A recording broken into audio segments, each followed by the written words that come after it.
বাবা ভাতিজা, সব সময় দেখলাম তুমি গাছের দড়ি কুইল্লা দেও, বান কুইল্লা দেও। এটা কি গাছ ভাই? এটার মধ্যে দড়ি দিয়ে বানতেছো কিটা বিষয়? এটা আপেল গাছ।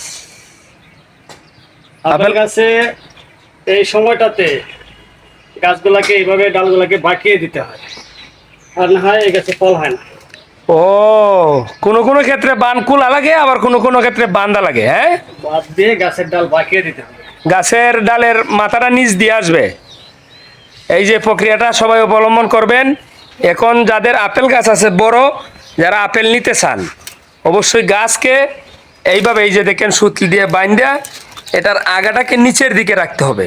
তখন আপনার গাছে পর্যাপ্ত ফল আসবে। এই যে দেখেন সিস্টেমটা কিভাবে করা হইতেছে। একটার সাথে আরেকটারে বাইদা জাস্ট শুধু ডালের মাথাটা নিচ দেওয়া থাকবে। এটাই তো নাকি? এবারে নিচ দিয়ে না, এভাবে হ্যাঙ্গেল করে রাখতে হবে। আচ্ছা আচ্ছা, আশা করি সবাই বুঝতে পারছেন। ভালো থাকবেন। আল্লাহ হাফেজ।